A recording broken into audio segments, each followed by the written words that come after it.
Hey, I'm Mason King, host of the IBJ podcast. And before we get into this week's episode, I want to tell you about the newest podcast from IBJ Media called Off the Record with the Indiana 250. In each episode, IBJ Media CEO Nate Feldman talks with a different leader on the Indiana 250 list of the state's most influential leaders. They discuss their vision for Indiana's future, their experiences in business, and their advice for other aspiring entrepreneurs. New episodes are released on select Thursdays. So go subscribe to the show on your favorite podcast platform so you can never miss an episode. Just search the Indiana 250 Off the Record. Thanks.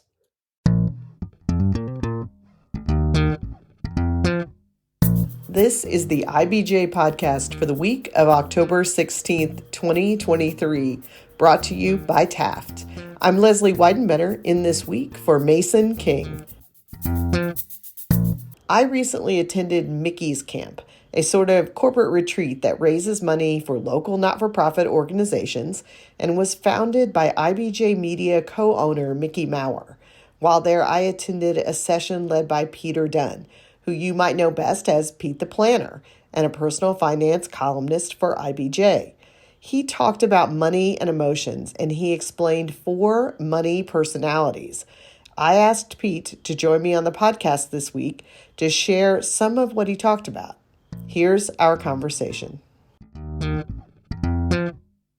Pete, I'm so glad to chat with you today. Leslie, I'm excited. I've been looking forward to this. I'm not saying I'm looking forward to Mason not being here. Let's not go there, but I am excited to talk to you. I'm excited to talk to you too. And actually, what I wanted to do was talk a little bit about the topic that you spoke about at Mickey's Camp. So I go to Mickey's Camp most years. I talk about politics when I'm there. I do a session on politics. You came and did a session this year about basically money and emotions. Is that a fair way to represent what you talked about? Correct. I attracted dozens and dozens of people into the woods, and then I trapped them indoors to talk to them about psychology and money. Well, I thought it was fantastic. I was able to use it to identify sort of my own money personality through it and my husband's, which made me think differently about our conversations, which I think was part of your goal. Yeah, there's work done around this area of study by a gentleman named Dr. Brad Klontz. And he talks about there are 4 innate money scripts. Some of them really develop through your adolescence, and it's your view of money and your relationship with it. And Leslie, to your point, yes, it's nice to learn about ourselves, but it's also interesting to learn about the others we share finances with and how those natural money scripts can create conflict. They can create agreement. And so today we're going to put voice to those. We're going to name those different money personalities, give some statements that are consistent with that type of personality. And then the hope is when people get done listening to this, number 1, they're going to want you to host more shows. Number 2, of course. Of course. Number 2, they're going to say, oh, well, this is why I don't get along with so-and-so in relation to money. All right. Well, let's get started. Start telling us about these money personalities, as I'm calling them. All right. So we're going to begin with this concept of money vigilance. Money vigilance. So I'm going to give a couple statements here. And if you are money vigilant, as you hear these, you'll go, yeah, pretty much. And a fun way, I like making up scoring systems. That's always a fun thing to do. What I would do is, as we read through these, to score which one you really are. For all of the statements, score yourself from 1 to 5, 5 being, yeah, I really agree with that, and 1 being, I don't agree with that at all. And so of the 4 different money personalities, once I go through the statements, you should be able to evaluate which one you are the most. Those are the rules. Let's get started. Money vigilance. Okay. I'm going to tell you though, I listened at Mickey's Camp, but I'm going to actually do the scoring as okay. Let's do that. Okay. So money vigilance is the first score. It's out of a possible 20, because I'm going to give you 4 statements. Each is worth up to 5 points.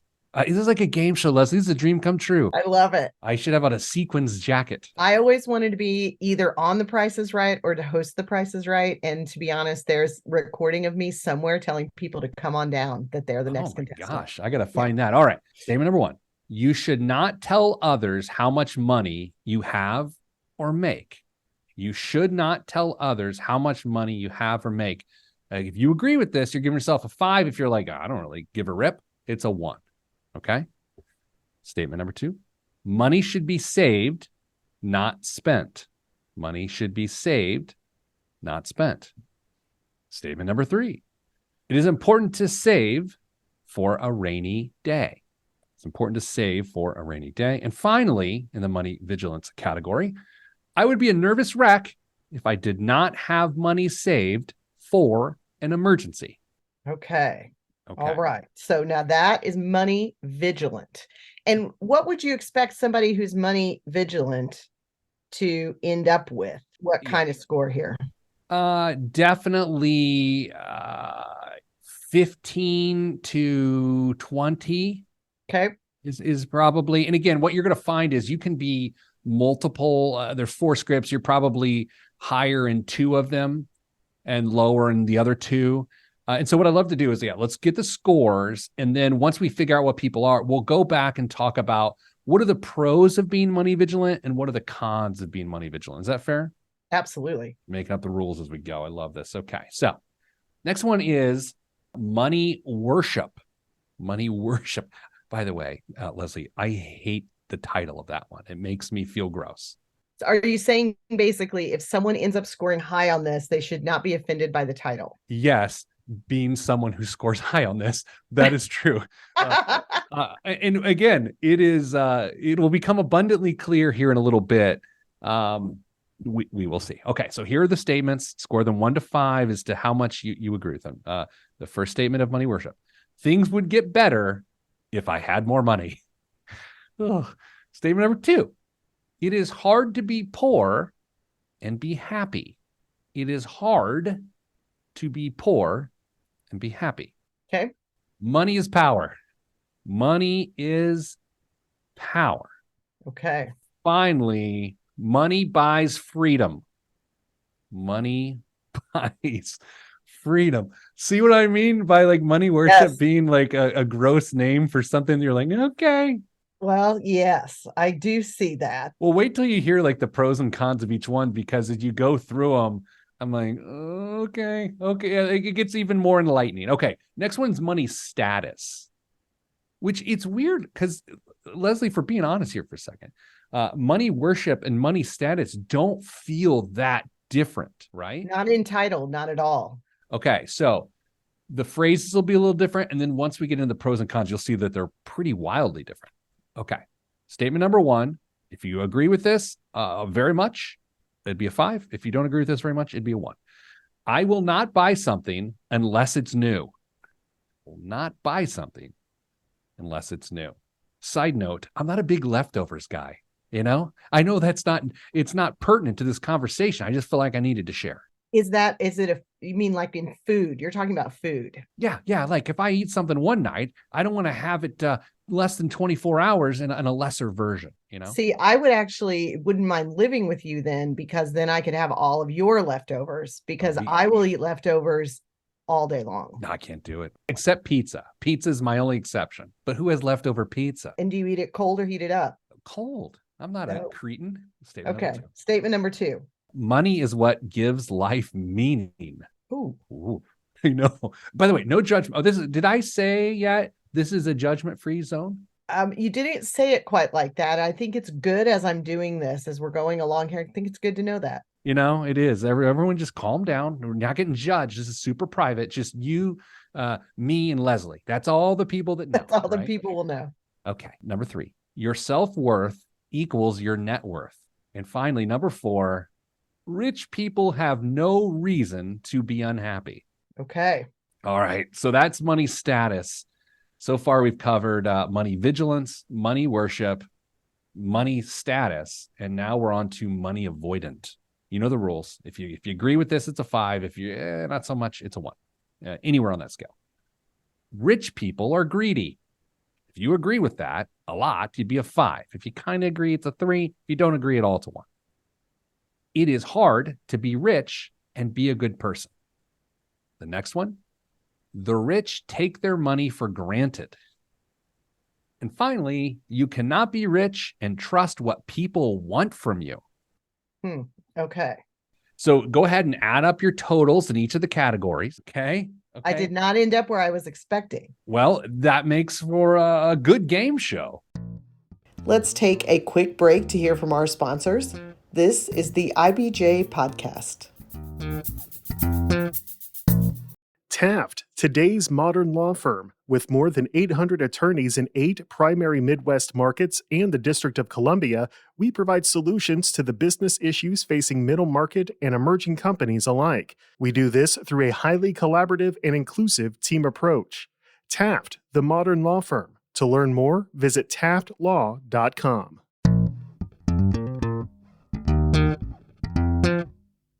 Welcome back to the IBJ Podcast. We're talking with Peter Dunn about identifying and working with your money personality. Where shall we begin? Do you just want to start from the top and go money vigilant and to talk about the pros and cons? Let's do it. Okay. Let's say you scored money vigilant. And by the way, one of your co-hosts today scored a high in money vigilance. That's me. I scored higher on money vigilant than I expected, but I think I can explain that later. So, okay, it's fair. The pros of this: you are in fact vigilant. I mean, words and their connotations, right? So some people may view vigilance as not so great. I love that as a pro. I am in fact vigilant. You are watchful. And you are alert, like you are aware of what's going on. Now, here are the cons of being money vigilant. You might consider yourself to be distrustful of others. You might find that you suffer from a lot of anxiety. And then you are unnecessarily wary and cynical around finances from time to time, and cynical and wary of others. And is that cynical and wary of spending, or just cynical and wary of just money, period? I think you're unnecessarily wary about spending money, right? You're like, this isn't going to be a great idea. And you over-index for everything. Okay. If you're cheap, are you in this category? You didn't use that word, but I'm gonna ask. Potentially, I think so. I think, can you ever assign an appropriateness to anxiety? Some people suffer from financial anxiety and it manifests itself by being cheap. Others do it by just unnecessarily worrying. But I think it's fair. I think you could say cheapness could be frugality, maybe just curious.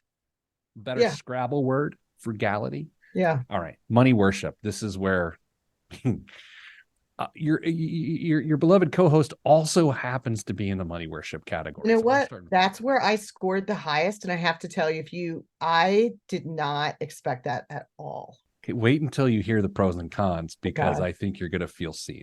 Okay. I know you, and I know what's about to happen. Pro number 1.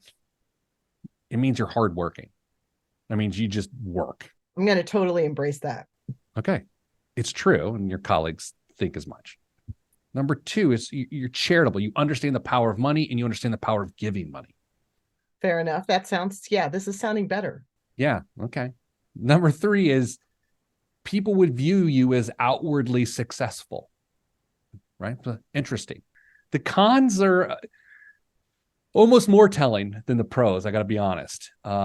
And when I sort of came across this idea for the first time and looked through my own lens at it, the first one hit me pretty hard. So stand by. Hope you're sitting down. Con number 1, you're a workaholic. Yeah. Yeah. Yes. Fair enough. We won't even need to phone a friend on that one. No. You know what I mean? Okay. And I think a lot of people listening to this podcast would probably be in that category as well. I'm just guessing. I mean, they are listening to a business podcast right now. So right. Okay. Yes. Number 2 con, and I have to admit, this one is not one that I associate with that much. Tendency to hoard. It can mean hoard money or things. Yes, I'm not going to spin my computer around so you can see that could be the case sometimes. Yes, got it. Remember, Leslie, we hit the no judgment clause. No earlier. judgment. Yep. No judgment. And this one's fascinating to me. Vulnerable to overspending. I can overspend with the best of them. I just get caught up and I'm like, I deserve whatever it is I'm about to do. All right. So there's money worship. Now let's look at the difference between money worship and money status. One of the pros, one of the good qualities of someone who has a money status driven personality is they are output driven financially. Look at what I have, like look at my car, look at my home, look at my handbag. I almost said purse, but again, I'm hip these days, so I say handbag. Here's another one. They're often very successful. Okay. I can see that. Very driven to acquire the things that have status. And then here's where the nuance gets a little strange. Cons, risk of overspending. Because the output, because there's some material aspect to it, they're like, you know what, I'm going to get uncomfortable here, which then plays into the final one, which is excessive risk taking. Well, that is probably a good reason I didn't end up in that category. But I got to say, I'll bet you a lot of people who are listening to our podcast, not necessarily because they're trying to achieve status, but I bet we've got some risk takers here listening. Yeah, it's really interesting. So I have a colleague who has a master's degree in basically financial therapy, behavioral finance. And what's interesting about the status and worship overlap is that, let's say you and I are in a relationship in which we share money, and you're worship driven and I'm status driven. Guess what? Both of us may overspend. And both of us are often successful. That's the Venn diagram. Right? That's super interesting. Yeah. And so yet we theoretically view the other person's perspective as wrong, right? Or antithetical to our own beliefs. So that's where when you share finances with someone, you start looking through the lens of, well, let's stop worrying about how we're different. Let's start seeing what shared concerns we have. It gets pretty interesting. Okay. Money avoidant. Pros, charitable. Pro number 2, can be frugal or financially responsible. The cons, often financially anxious, less in tune with their financial reality. And yes, I did air quotes, less in tune with their financial reality. So if you want to go back to, well, what's the overlap of money vigilance and money avoidance? Oddly enough, both groups suffer from financial anxiety and both struggle with financial reality. So probably in different ways, maybe. Totally. And again, just think of just the words vigilant and avoidant are in such conflict with each other. You take a couple that shares money, you got one person who's vigilant, it's like, hey, this bill's coming out, this person, other person's like, don't worry about it. And you can just see the chaos ensue. So nobody wants for this podcast to become all about me. Or please do. But I'm just gonna share a little bit because I think it's a little bit interesting, at least as we talk further. I actually scored the high on money worship, which I know you said no judgment here, and I scored high on vigilance. But I will say that when we discussed this at Mickey's camp, I had put myself in the avoidant category. Now, when you read some of those things today, I definitely don't believe that rich people are greedy. I don't think that at all. I don't think several of those things. But when I hear avoidant, I am an anxious money person, and I don't like to talk about it. I don't like to deal with money. And I've had to put a bunch of things in place in my life to deal with that. And so I've become fairly money vigilant, but only because I had to recognize how bad I was at all of it. Yeah, without being the expert that Dr. Klontz is, who again is sort of the godfather of all this, here's my armchair take on that you are naturally money avoidant, and you have purposefully tried to shift your personality. And I would argue it's still a work in progress, right? It's all the time. Yeah. And fortunately, I have a money vigilant husband. Sure. So that's helpful. It does, because the weird thing is that, let's say that you're money avoidant, which I think naturally you are money avoidant, and you try to recruit your husband into money avoidance. Well, that's probably not a good recipe, Absolutely not. The other interesting lens here is to think about the people who raised you and what theirs might be. And especially if two people raised you, who did you line up with? And I find this is where you just want to sit back with a nice glass of whatever you like to drink at night and just sort of think through these things and talk about it with a trusted person. And it's insightful for sure. And so, Pete, tell us about where you end up here. Well, I'm money vigilant, as you would hope. I mean, you don't want to hear me flap my gums so much on this podcast if I wasn't money vigilant. And then, unfortunately, just based on the title, I don't love it. But money worship, I hate the title. But I'll just hit the phrases. Things would get better if I had more money, and it's not that for me, I trust my ability to do the good things with that money, right? Even if it's to give it away. It is hard to be poor and be happy. I line up with that one, not as strong. I'm not a 5 because I don't believe that to be true. But if I focus on the word hard, if I say, is it difficult to be poor and happy without being too altruistic and too optimistic? Yeah, I think it is probably difficult, right? Money is power.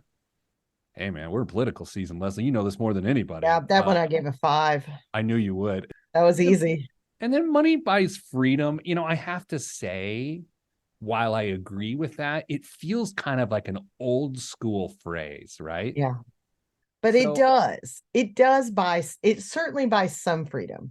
I'm convinced that I wrote about this a couple of weeks ago. I'm convinced that people are on a quest to not have to care. Right? Like it's sort of a weird thing. You bust your hump, you're purposeful, you're vigilant to earn the right to not be vigilant. Is that what we're doing?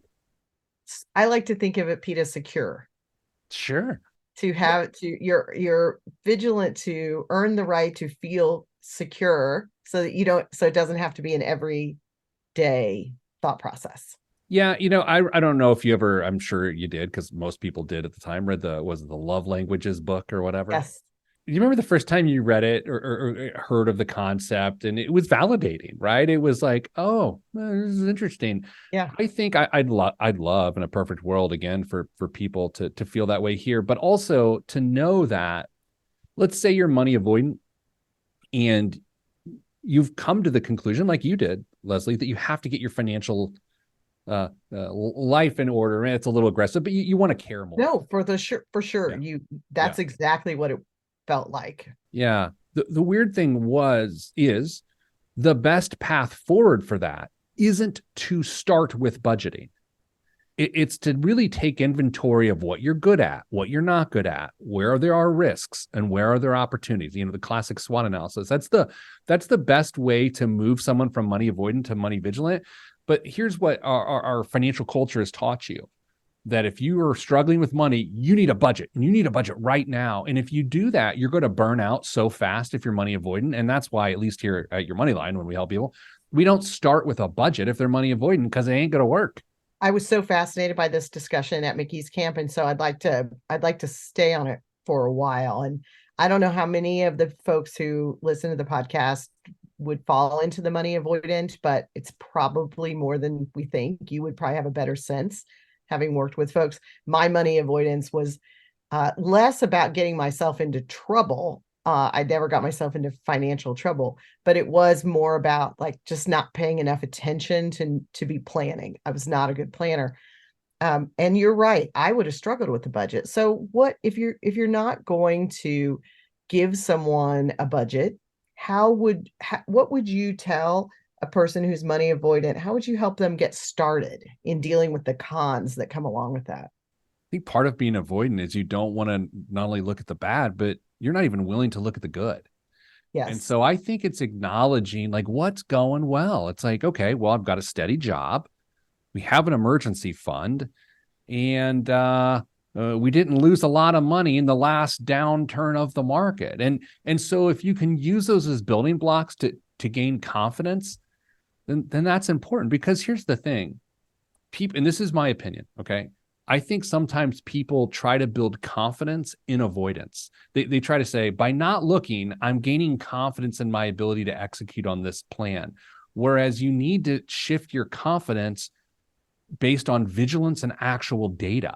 It's the fear of data that makes someone avoidant, and you can't be confident around the fear of data, right? Absolutely. So give us some first steps. I mean, I can say that one of the blessings to me as a person who really doesn't like to talk about money very much is how much you can do automatically. So really early on, automatic transfers to my 401k, into savings accounts, and automatic payments from accounts that I've figured out how much money needs to be in. Are those the kinds of things that a person who's money avoidant can jump into? Yeah, automation is huge. It's just really huge. I also, if you've ever read my column before, which turns out you have, I have. I reference calendars a lot. I just like, it's a weird thing about me. I love time, and I love everything about time. And I love this idea that your calendar is an amazing financial planning tool. So Leslie, what that means in this context is pick the fourth Sunday of every month, whatever, and just say, this is the time I'm choosing to care. 11:30 a.m. to 12:15 p.m. I care in those 45 minutes. And I think it's about confidence building. It's about sort of taking the sting out of this. And then I also again, this is 2023 heading to 2024. I think we have to just be a little bit more grace giving to ourselves. And I think just acknowledging some of these statements that might sting about ourselves, I think there's power in that, right? It's accepting what might be true and then trying to understand your relationship with what might feel like a negative quality. I think one of the things that I've learned from you over the years, you've been doing columns for us and podcasts, is, and this is going to sound like a small thing, but it's been a really big deal to me and in my relationship. And it talks about you talking about the calendar reminded me of it, is this idea that it's hard to have a spontaneous conversation about money. And so it's occurring to me that especially with someone who's avoidant, when your partner comes home and says, hey, I want to talk about X, it's a very overwhelming and anxiety producing moment to think that you're about to sit down and talk about money. And I remember that you had said, why don't you mention that you'd like to talk about money and then say, how about if we do it at this time? Gives the other person time to prepare mentally for that conversation. I talk about money all day long. I mean, I really do. I run an organization, but it's still around money. If I go home and Mrs. Planner and I find ourselves in a spontaneous money conversation, I'm repulsed by it, right? I'm just like, not now. I can't. But if she were to say, hey, this weekend, can we take a few minutes to do this? I can opt into that. It's about allowing someone to opt in, which again, last thing anyone needs around here is me giving marriage advice, right? But it very much is a relationship thing more than it is even a money thing. It's about, like you said, opting in. It's about making the decision that you have a choice in what you're going to talk about and when you're going to talk about it. Yeah. And it's a weird note maybe to end on. I don't know. It's for you to say, but I've always had this weird thing as I think about my grandparents and my parents and how my grandma's and maybe my mom's financial perspective was dampened culturally. And I don't want to say I take that personally. I view it as so unfortunate and it didn't do those household finances any better by lessening the opinion and perspective of those women. And especially in relation to my grandma, who was a successful business owner, the stability that she brought, if culturally her viewpoint would have been as equal in the 1950s and 60s as my grandfather's, how much easier life would have been for their marriage. I don't know why I think about that a lot, but I tend to. That's interesting. Yeah. Pete, thank you so much for chatting. This is really helpful. I learned more hearing it a second time. So thank you. My pleasure. It's good to be with you. Good to be with you too. Thanks again to Pete. You can check out his personal finance columns at ibj.com. And before you go, I'd like to draw your attention to this week's paper, especially if you're interested in the election, which is now just a few weeks away. Early voting has started, and so if you live in Indianapolis, you might want to take a look at reporter Taylor Wooten's stories about incumbent Mayor Joe Hogsett and Republican challenger Jefferson Shreve. Plus, in this week's issue of Forefront, the candidates for mayor in Carmel, Republican Sue Finkham and Democrat Miles Nelson, write about their visions for the growing city. And Daniel Bradley talks with incoming Zionsville Mayor John Stair, a former TV news anchor who does not have an opponent in the general election. Plus, print subscribers will have a copy of Indiana Lawyer's first ever Diversity in Law Awards publication, which honors attorneys and judges who are helping to diversify the legal profession. You can also see the honorees at theindianalawyer.com. And go to ibj.com to see all the latest in Central Indiana business news. Thanks for joining us. Mason King will be back next week.